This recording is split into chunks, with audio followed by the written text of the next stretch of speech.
ونستعينه ونستغفره ونؤمن به ونتوكل عليه ونعوذ بالله من شرور أنفسنا ومن سيئات أعمالنا من يهده الله فلا مضل له ومن يضلله فلا هادي له ونشهد أن لا إله إلا الله وحده لا شريك له ونشهد أن سيدنا ومولانا محمدا عبده ورسوله أما بعد فأعوذ بالله من الشيطان الرجيم بسم الله الرحمن الرحيم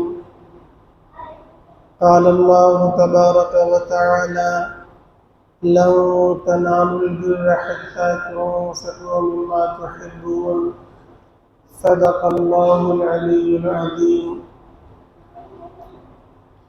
معزز سامعین، قابل احترام بزرگوں، نوجوان ساتھیوں،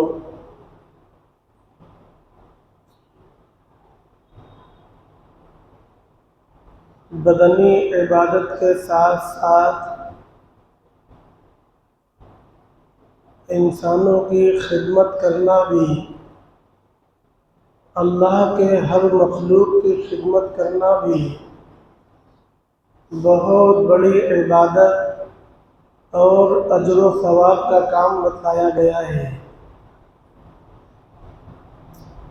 جناب آقا محمد رسول اللہ صلی اللہ علیہ وسلم کے صفات حمیدہ میں سے یہ تھا کہ نبوت ملنے سے پہلے آپ مشہور تھے خدمت کرنے والوں میں سے۔ چنانچہ حضرت خدیجہ رضی اللہ تعالی عنہا نے آپ سے یہی فرمایا تھا کہ ہرگز نہیں، اللہ تبارک و تعالی آپ کو کوئی رسوائی نہیں دیں گے، کیونکہ آپ تو صلہ رحمی کرتے ہیں، آپ تو مدد کرتے ہیں، آپ تو بوجھ اٹھاتے ہیں، آپ تو بھوکوں کو کھانا کھلاتے ہیں، آپ یتیموں کے سروں پر ہاتھ رکھتے ہیں۔ اس طریقے سے جو چیزیں حضرت خدیجہ رضی اللہ تعالی عنہا نے گنوائی تھیں، وہ تمام چیزوں کا تعلق خدمت خلق سے ہے۔ خدمت خلق ہی صفات عالیہ کا دوسرا نام ہے۔ اللہ تبارک و تعالی نے نماز اور روزے کے ساتھ ساتھ زکوٰۃ اور صدقات بھی عبادت قرار دیے ہیں، اور مخلوق کی مدد کرنے کے بہت سے راستوں کو اللہ تبارک و تعالی نے عبادت بنا کر کھولا ہے، اور بہت سی جگہ کفارہ بنا کر اللہ نے مخلوق کی خدمت کرنے کے دروازے کو کھولا ہے۔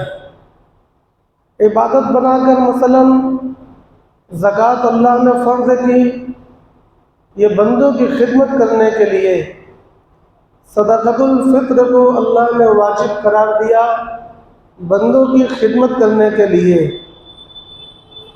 قربانی اللہ نے واجب قرار دی مخلوق کی خدمت ہی کے لیے، اور دوسرے بہت سے مواقع پر مالی قربانی کا مطالبہ کیا گیا ہے۔ اور بعض جگہ ایسا ہے کہ اگر کہیں کوئی بھول چوک ہو گئی تو مالی کفارہ بنایا گیا ہے۔ مثلا کوئی قسم کھا لے، کوئی اپنی بیوی سے مسئلہ زہار کر لے، یا کوئی جان بوجھ کر اپنے روزے کو توڑ دے، ایسی صورت میں مسکینوں کو کھانا کھلانا، غریبوں کو کپڑا پہنانا، یا اس کے بدلے میں غلام آزاد کرنا وغیرہ جو کفارات شریعت نے طے کیے ہیں، ان سب کا تعلق مخلوق کی خدمت ہی سے ہے۔ اسلام کے اندر غلاموں کو آزاد کرانے کی بڑی فضیلت وارد ہوئی ہے۔ صحابہ کرام رضی اللہ عنہم اجمعین بڑے ذوق و شوق کے ساتھ غلاموں کو آزاد کرنے کے عبادت سے سرفراز ہوا کرتے تھے۔ ان تمام چیزوں کا تعلق کیا ہے؟ مخلوق کی خدمت، یعنی جو صدقہ ہے، صدقے کا دار و مدار ہی مخلوق کی خدمت پر رکھا گیا ہے۔ صدقے کی بہت سی شکلیں ہیں، صدقے کے بہت سے شعبے ہیں۔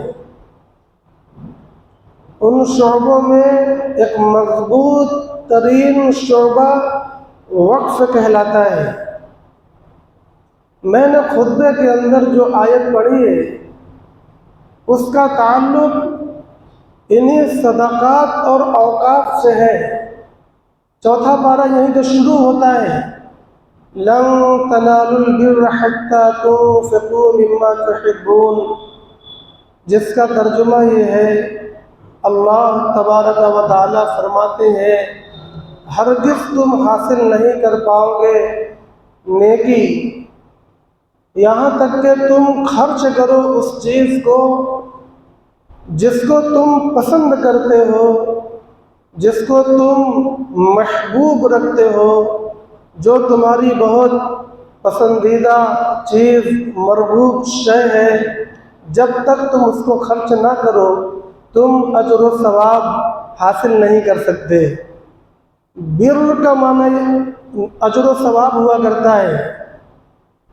بعض صحابہ نے فرمایا کہ اجر و ثواب کا جو لازم ہے، اجر و ثواب کا جو نتیجہ ہے، یہاں پر وہ مراد ہے۔ اور یہ تو ایک عام بات چیت میں ایسا ہوتا ہے کہ ملزوم بول کر لازم مراد لیا جاتا ہے اور لازم بول کر ملزوم مراد لیا جاتا ہے۔ یہاں پر بھی ایسا ہی ہے۔ اجر و ثواب کا لازمی نتیجہ کیا ہے؟ جنت کا حصول۔ تو اب یہاں پر بر کا ترجمہ کر دیں گے جنت، اس کا لازمی ترجمہ۔ اب کیا ترجمہ ہوگا؟ تم ہرگز جنت کو حاصل نہیں کر پاؤ گے یہاں تک کہ تم خرچ کرو اس چیز کو جس کو تم محبوب رکھتے ہو، پسند کرتے ہو۔ آگے فرمایا کہ اور جو کچھ تم لوگ خرچ کرتے ہو اللہ تبارک و تعالی اس کے بارے میں سب خبر رکھتے ہیں، جانتے ہیں۔ ایسا نہیں ہے کہ ہم کچھ خرچ کریں اور اس میں یہ احتمال پیدا ہو کہ پتہ نہیں اللہ تعالیٰ کو معلوم ہوا کہ نہیں، ان کو خبر لگی کہ نہیں، تو ایسا نہیں ہو سکتا۔ ایک ذرہ بھی اگر کائنات میں ہلے گا وہ حرکت سے سکون میں ہوگا یا سکون سے حرکت کی طرف متبدل ہوگا تو اللہ تبارک و تعالیٰ کے علم، اس کے ارادے، اس کی قدرت، اس کے منشا، اس کی قوہ، اس کے قدر سے خارج نہیں ہے۔ اس لیے یہ احتمال بیکار ہے، باطل ہے کہ اللہ تبارک و تعالیٰ کو معلوم نہیں خبر ہوئی یا نہیں، اس کو ہر چیز کی خبر ہے، عمل چھوٹا ہو یا عمل بڑا ہو۔ جب یہ آیت نازل ہوئی تو مدینہ منورہ زادہ اللہ شرفا و عظما کے ایک مشہور صحابی جو کہ مدینے کے مالداروں میں شمار کیے جاتے ہیں، نبی پاک صلی اللہ علیہ وسلم کے پاس حاضر ہوئے۔ نام ہے ابو طلحہ انصاری، بہت مالدار تھے۔ وہ نبی پاک صلی اللہ علیہ وسلم کی خدمت اقدس میں حاضر ہوئے۔ ان کا ایک باغیچہ تھا جس کو بیرحہ کہتے ہیں۔ بیرحہ نام کا ایک بڑا مشہور باغیچہ مدینے کے اندر تھا، بہت خوبصورت، بہت بڑا، بہت سجا ہوا، اور اس کی قیمت اس سے بھی بڑھتی ہے کہ وہ ٹھیک مسجد نبوی کے سامنے تھا۔ اس لیے وہ اور بھی قیمتی ہو گیا۔ مزید قیمت اس سے بڑھتی ہے کہ نبی پاک صلی اللہ علیہ وسلم مسجد سے نکلتے تھے تو اکثر اس میں تشریف لے جاتے تھے،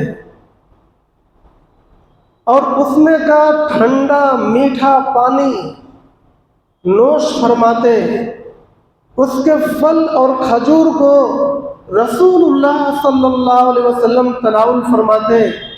بتائیے کہ اس بات کی کیا قیمت لگنی چاہیے، اس بات کی کیا حیثیت ہونی چاہیے؟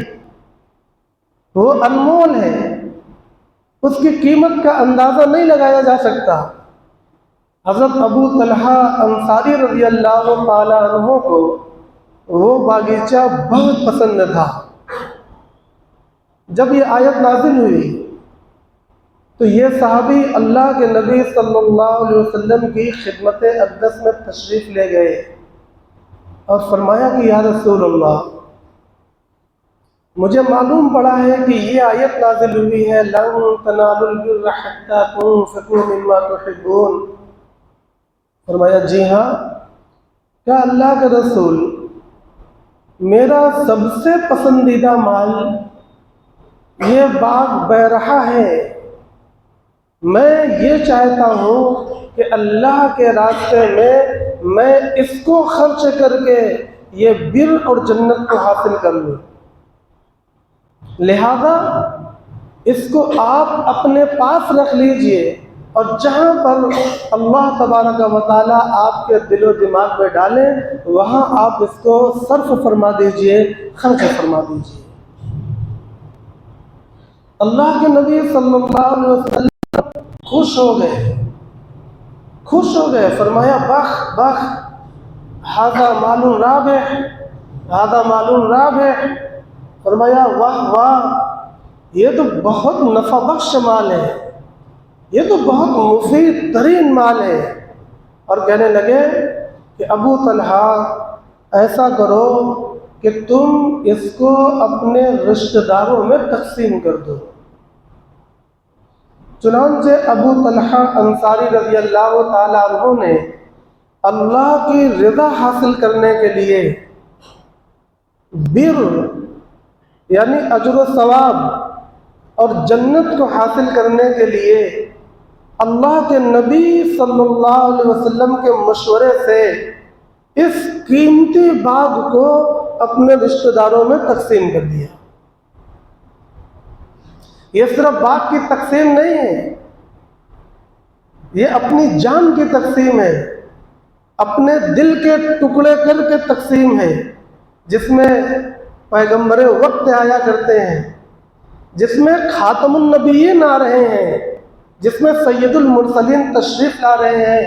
اس باغ کا اور اس باغ کے مالک کا کیا اعزاز رہا ہوگا لوگوں کے درمیان، مگر اللہ کی خوشنودی کے لیے، قرآن کے حکم کو پورا کرنے کے لیے اور اپنے امتحان کی کامیابی کے لیے انہوں نے اللہ کے راستے میں اس کو وقف کر دیا۔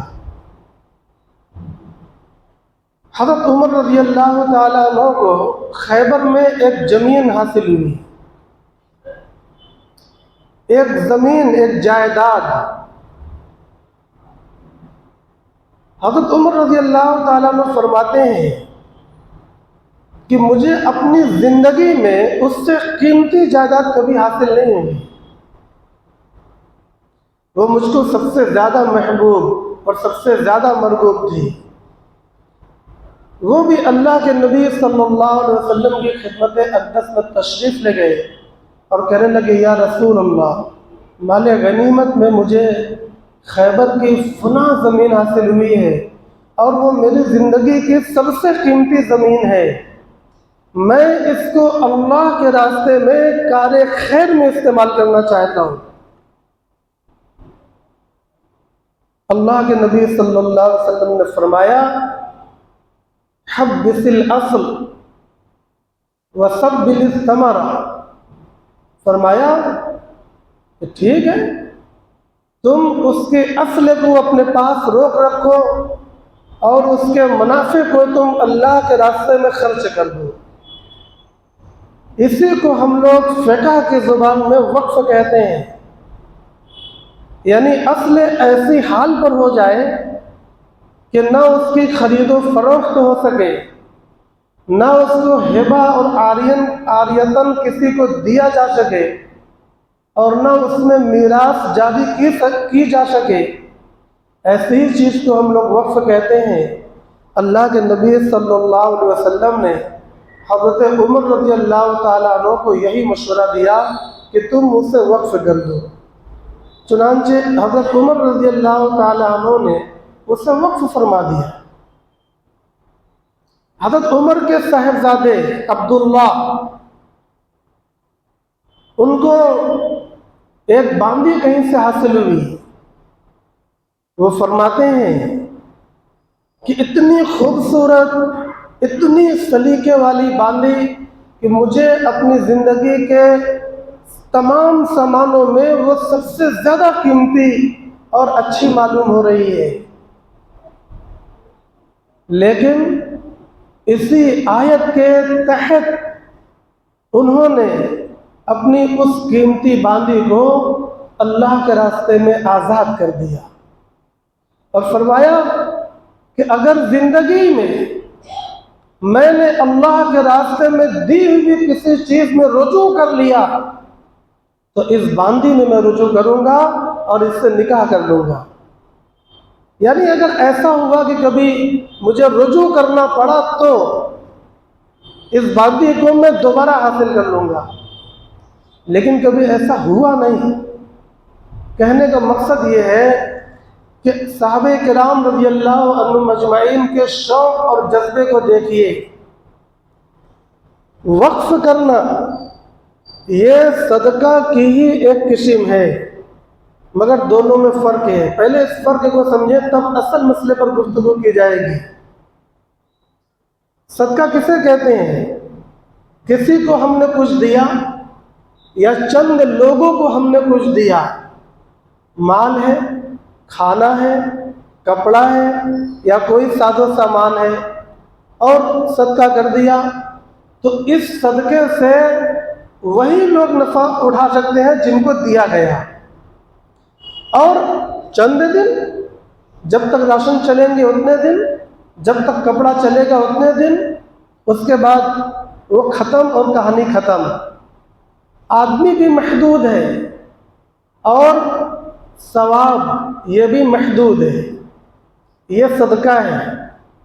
لیکن وقف کے اندر یہ نہیں ہے، وقف کے اندر نفع عام ہو جاتا ہے۔ اگر وقتی خاص بھی کوئی رکھے تو بھی نفع بعد میں چل کر عام ہو جائے گا، اور اس کا ثواب کتنے دنوں تک ملے گا اس کا تو انداز بھی نہیں کیا جاتا۔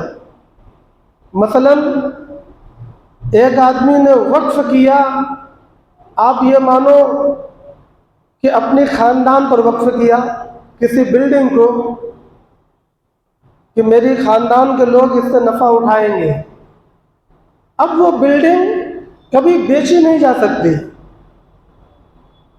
ناٹ سولڈ، کبھی ہبہ نہیں کی جا سکتی، ناٹ گفٹ، کبھی اس میں میراث جاری نہیں ہو سکتی، کیونکہ وہ اس وقف کرنے والے کی ملکیت سے نکل کر اللہ کی ملکیت میں چلی گئی۔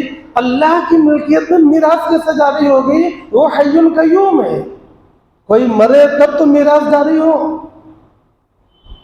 وہ حی القیوم ہے، لہذا اس میں میراث جاری نہیں ہو سکتی۔ یہ تو وقف کی حیثیت ہو گئی۔ اب اس کا نفع اس کے خاندان والے کو ملے گا، یعنی وہ جو بلڈنگ ہے کرائے پر چڑھا دی گئی، یا اس میں کوئی تجارتی مرکز کھولا گیا، کسی ذریعے سے اس میں آمدنی شروع کر دی گئی۔ اب آمدنی جو بھی ہوگی وہ خاندان والوں کے درمیان میں تقسیم کی جائے گی، امیر کو بھی غریب کو بھی،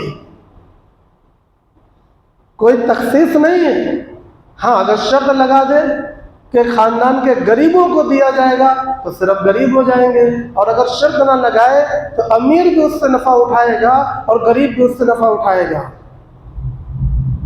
لیکن مانو کہ کل کے دن چل کر خاندان سب ادھر ادھر چلا گیا، یہ بلڈنگ اسی طریقے سے باقی ہے، اب اس کے نفع کا کیا ہوگا؟ تو اس کا جواب فقہ میں یہی ہے کہ اب وہ عام فقراء کے لیے وقف ہی رہے گی۔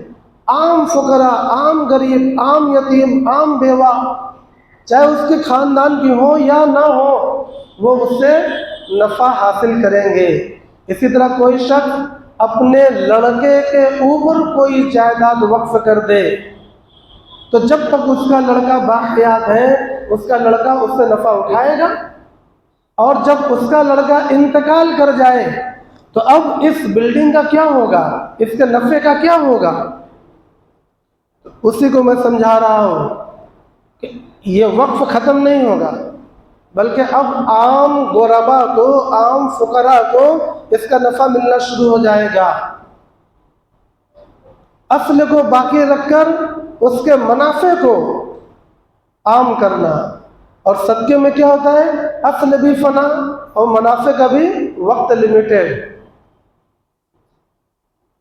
یہ جو وقف ہے اسلام کا ایک خصوصی اور امتیازی مسئلہ ہے۔ اسلام کے کچھ مخصوص مسائل ہیں، جیسے اذان کا ہونا، جیسے تراویح کا ہونا، اور جیسے عمرہ کا ہونا، اور جیسے مسح علی الخفین کا ہونا۔ یہ سب اسلام کے وہ مسائل ہیں جو پہلے کی امتوں میں یا تو نہیں تھے یا اتنی واضح شکل میں نہیں تھے۔ تو وقف بھی اسلام کا ایک نہایت خصوصی اور امتیازی مسئلہ ہے، لیکن ایسا نہیں ہے کہ پہلی امتوں میں وقف تھے ہی نہیں، وقف وہاں بھی تھے ہر زمانے کے اندر۔ آپ دیکھیں عبادت خانے موجود ہیں، وہ عبادت خانے کسی نے وقف ہی تو کیے ہوں گے، کسی کی زمین ہی پر تو بنے ہوں گے، یا ہو سکتا ہے لوگوں نے چندہ کر کے اس کو بنایا ہو تو وہ بھی تو وقف ہی ہوگا۔ تو اس کا معنی یہ ہوا کہ پہلے زمانوں کے اندر بھی وقف کے مسئلے رہا ہی کرتے تھے۔ حضرت مریم جب پیدا ہوئی تو ان کی والدہ نے کیا منت مانی تھی کہ اے اللہ، اگر مجھ کو لڑکا پیدا ہوا تو میں تیرے گھر کے لیے اس کو وقف کر دوں گی، مگر لڑکی پیدا ہوئی پھر بھی وقف کر دیا۔ تو دیکھو وہاں پر اولاد کا وقف قرآن مجید کے اندر صراحتاً آیا ہے۔ یہ اوقاف یہ اسلام سے بہت پہلے کے مسئلے ہیں، اسلام نے اس کو بہت واضح کر دیا، اس پر کیا اجر و ثواب ہے، کیا فضیلتیں ہیں، اس کو بیان کر دی، اس کی تمام شکلیں، شرائط، آداب اور مسائل کو بیان کر دیا۔ لہذا اسلام کا جب سنہرا دور آیا اس کے بعد دنیا میں وقف کے مسائل بہت بڑھ گئے، وقف کے فضائل بہت بڑھ گئے، بڑی بڑی جائیدادیں مسلمانوں نے وقف کی، بڑی بڑی جائیدادیں، اور سب سے پہلے صحابہ کرام رضی اللہ عنہم اجمعین کے اوپر ایک نظر ڈالتے ہیں۔ جو بھی صحابہ صاحب گنجائش تھے، میں سمجھتا ہوں کہ تمام صحابہ انہوں نے ضرور وقف کیا ہے۔ حضرت ابو بکر صدیق رضی اللہ تعالیٰ عنہ کے بارے میں کتاب میں وقف کرنا موجود ہے۔ حضرت عمر کے بارے میں نے ابھی بتلایا۔ حضرت عثمان غنی رضی اللہ تعالیٰ عنہ کے بارے میں آپ سب لوگ کنویں کا واقعہ جانتے ہیں۔ حضرت علی رضی اللہ تعالیٰ عنہ نے اپنی جائیداد کو وقف فرمایا۔ حضرت عبداللہ بن عمر کے بارے میں نے ابھی بتلایا۔ حضرت زبیر، انہوں نے مصر میں اور مکے میں اپنی قیمتی جائیداد کو وقف فرمایا۔ حضرت حکیم بن حزام رضی اللہ تعالیٰ عنہ نے اپنی جائیداد کو وقف فرمایا۔ بے شمار صحابہ، الگ الگ طرح کے اوقاف۔ یہ کوئی ضروری نہیں ہے کہ صرف زمین ہی وقف کی جائے، یہ بہت ضروری نہیں ہے۔ بعض صحابہ نے اپنے گھوڑوں کو وقف کیا تھا۔ جہاد میں جس کو جانا ہے، ہمارے استبل میں گھوڑے کھڑے ہیں، وہ اللہ کے راستے میں گھوڑوں کو لے جا سکتا ہے۔ حضرت خالد بن ولید رضی اللہ تعالیٰ عنہ نے اس طرح کے استبل بنا کر رکھے تھے، ان کے سارے گھوڑے جہاد میں جانے کے لیے وقف تھے۔ لہذا کوئی اپنی گاڑی، اپنی سواری کسی دینی ادارے کے لیے وقف کر سکتا ہے، یہ ایک مسئلہ ہے۔ کوئی اپنی اولاد دین کی خدمت کے لیے وقف کر سکتا ہے، یہ ایک مسئلہ ہے۔ اسی طریقے سے کوئی اپنا پیڑ اللہ کے راستے میں وقف کر سکتا ہے کہ اس کا سایہ، اس کے پھل، اس کی لکڑیاں سب اللہ کے راستے میں وقف ہے، عام لوگ اس سے فائدہ اٹھائیں۔ جب تک وہ درخت رہے گا اس کے لیے صدقہ جاریہ بنا رہے گا۔ لوگ سمجھتے ہیں، میں کہتا ہوں لوگ غلط راستے پر چل کر یہ سمجھتے ہیں کہ بس قرآن مجید کی پیٹی ہی وقف کی جاتی ہے۔ اسی میں لوگوں نے مسئلے کو محدود کر رکھا ہے، یا حج عمرہ کر کے آئے تو مصلی وقف کر دیا، اور چیزوں کے وقف کو وقف نہیں سمجھتے۔ سر دست میں یہ بتلانا چاہتا ہوں کہ بہت سی چیزیں ہیں جو وقف کی جا سکتی ہیں، جن میں سے ایک قیمتی وقف ہے درخت لگا کر اللہ کے راستے میں وقف کر دینا۔ قبرستانوں میں درخت لگائیے، اپنے مکان کے آس پاس میں اگر تھوڑی سی بھی جگہ ہو تو وہاں پر درخت کو لگا کر اللہ کے راستے میں وقف کریے، اور صحابہ کے راستے پر چل کر اجر و ثواب حاصل کریے۔ صحابہ کرام رضی اللہ تعالیٰ عنہ مجمعین وقف کے بڑے شوقین تھے۔ یہ تو ہو گئے وقف کی تھوڑی سی فضیلت اور مسائل۔ میں یہ عرض کرنا چاہ رہا ہوں کہ اسلام کے آنے کے بعد سے آج تک مسلمانوں میں وقف کرنے کا دستور رہا ہے۔ برابر لوگوں نے مساجد، مکاتب، یتیم خانے، سرائے، مسافر خانے، اسپتال اور دیگر رفاہی کاموں کے لیے اپنی زمینوں کو، اپنے مکانوں کو، اپنی جائیدادوں کو وقف کیا تھا۔ مسلمانوں کے فائدے عامہ کے لیے لوگوں نے جائیدادوں کو وقف کیا ہے۔ ہندوستان کے اندر ان اوقاف کی بہت بڑی تعداد ہے، اتنی زیادہ تعداد ہے کہ اگر وہ تمام اوقاف مسلمانوں کے ہاتھ میں ہو اور ان کی صحیح سے نگرانی اور دیکھ بھال کی جائے تو مسلمانوں کے معاشی اور اقتصادی مسائل کے آدھے مسئلے ختم کیے جا سکتے ہیں۔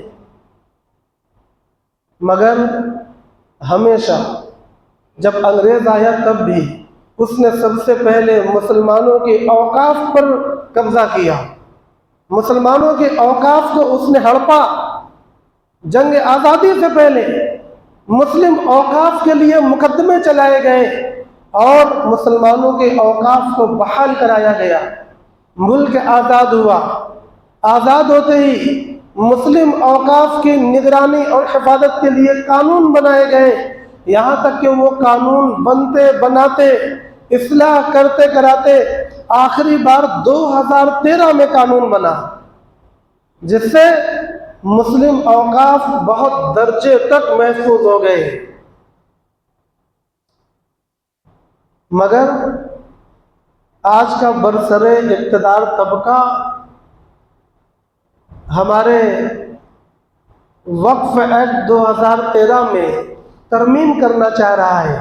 آپ سب لوگ دیکھ رہے ہیں، سب لوگ جان رہے ہیں، مگر دیکھنے اور جاننے کے ساتھ ایک یادداشت ضرور رکھیے۔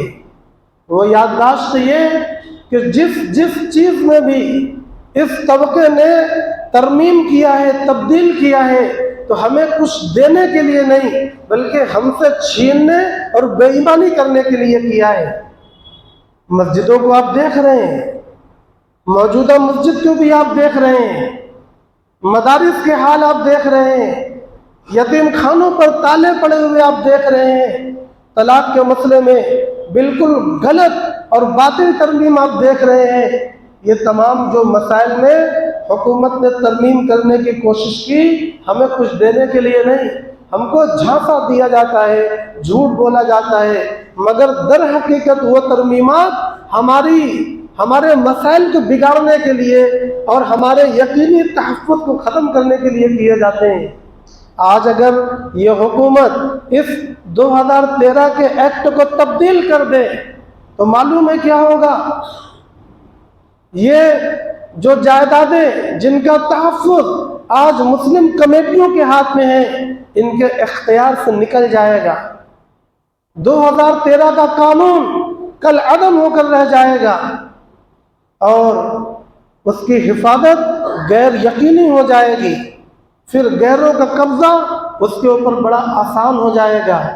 اس لیے جمعیت علماء نے اور مسلم پرسنل لا بورڈ نے پورے ملک میں وقف کے بیداری کے تعلق سے مہم چلا رکھی ہے۔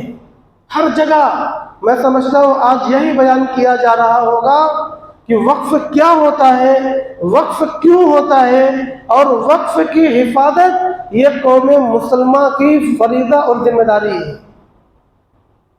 ہم اور آپ اس سے بری نہیں ہیں، چاہے کمیٹی میں ہو یا کمیٹی میں نہ ہو۔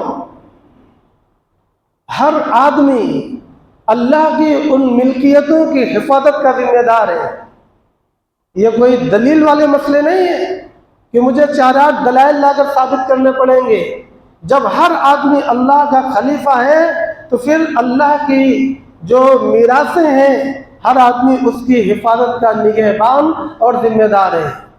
لہذا ہر شخص، ہر بندہ اپنی جگہ پر، اپنے مقام پر رہ کر وقف کے مسائل کی حساسیت کو سمجھے، وقف کے مسائل کو سمجھے اور جو جس سے جتنا ہو سکے اپنے بل سے، اپنے کل سے اوقاف کے حفاظت کے لیے وہ اپنی قربانی پیش کرے۔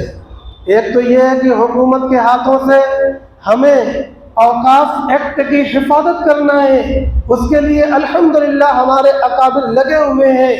اگر کل کے دن کوئی مطالبہ ہم سے کیا جاتا ہے تو ہم مطالبات کو پورا کرنے کے لیے دامے درمے سخنے قدمے ہر طریقے سے تیار رہیں۔ یہ ہمارا فریضہ ہے۔ اگر ہم سے کچھ نہیں ہو سکتا تو کم از کم دعا کریں، کم از کم دعا کریں۔ اگر ہو سکے تو اپنے مال کو اللہ کے راستے میں خرچ کریں، ہو سکے تو اپنے بدن کو اللہ کے راستے میں لگائیں اور جا کر اس کی پیروی کریں۔ جہاں ہمیں بلایا جائے، جس جگہ ہمیں بلایا جائے اس جگہ حاضر رہ کر ہم حفاظت کرنے کا ثبوت پیش کریں۔ مگر مسئلہ یہاں پر ختم نہیں ہے۔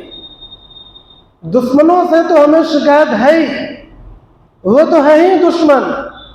بہت زیادہ شکایت ہمیں اپنے آپ سے بھی ہے، وہ یہ کہ 50% اوقاف پر غیروں نے قبضہ کر رکھا ہے، مگر بچے ہوئے 50% جو اوقاف ہے ان پر خود مسلمانوں نے قبضہ کر رکھا ہے، ان کو بیکار کر رکھا ہے۔